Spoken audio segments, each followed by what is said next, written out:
जिनका मन पूजा पाठ में नहीं लगता, आज मैं उन लोगों को एक उपाय बताऊंगा। जिनका मन पूजा पाठ में नहीं लगता वो लोग पूजा पाठ ना करें, वो लोग केवल अपने हाथ से दान करें।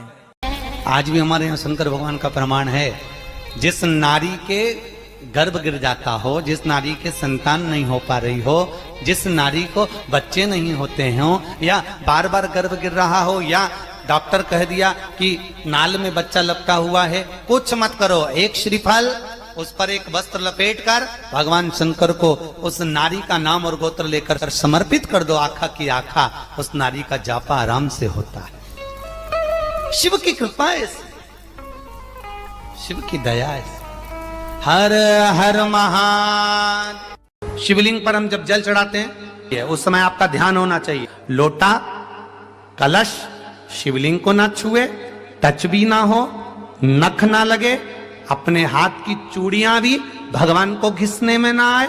अपनी कोई सामग्री से भगवान को चोट ना पहुंचे। धीरे धीरे जल चढ़ाकर जब वो जल घूमता है, हम मंत्र बोलें ना बोलें, हम कुछ कहें ना कहें, अपनी जल की धार अपने आप मंत्र बोलती है और महादेव को आप जब भोजन करते हो ना, तो भोजन करते समय खाना कुछ थाली के नीचे गिरता है कि नहीं? तो थाली के नीचे गिरा, आपको क्या लगता थाली के नीचे गिर गया तो उठा लेंगे ना?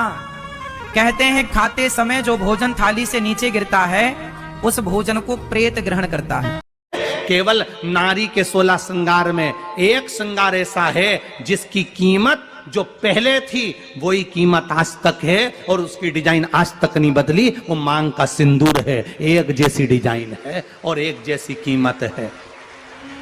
बहुत ध्यान रखना, कभी भी शंकर के मंदिर में जाओ, शिव जी का पूजन कर कर जब वापिस आओ तो शंकर भगवान के मंदिर में जो बाहर नंदी बैठता है उसके कानों में ओम नमः शिवाय बोलकर अपने मन की कामना उसके कानों में बोलकर आप आ जाइए, आपकी कामना 3 महीने में पूरी हो जाती है। बहुत ध्यान रखना, कभी भी शंकर के मंदिर में जाओ, शिव जी का पूजन कर कर जब वापिस आओ तो शंकर भगवान के मंदिर में जो बाहर नंदी बैठता है उसके कानों में ओम नमः शिवाय बोलकर अपने मन की कामना उसके कानों में बोलकर आप आ जाइए, आपकी कामना 3 महीने में पूरी हो जाती है। जैसे कि अगर आपके दीपक में एक फूल बन रहा है तो यह इस बात का संकेत है कि आपने जिस देवी देवता को ध्यान में करके अपनी अखंड ज्योति जलाई है वह देवी देवता आपसे प्रसन्न है और आप पर अपना आशीर्वाद बनाए हुए हैं। वहीं अगर आपके दीपक में दीपक की बाती में 2 फूल बन रहे हैं तो यह आपकी तिजोरी और धन से जुड़ा हुआ है। दीपक की बाती में 2 फूल का बनना आपको धन लाभ होने के संकेत देता है।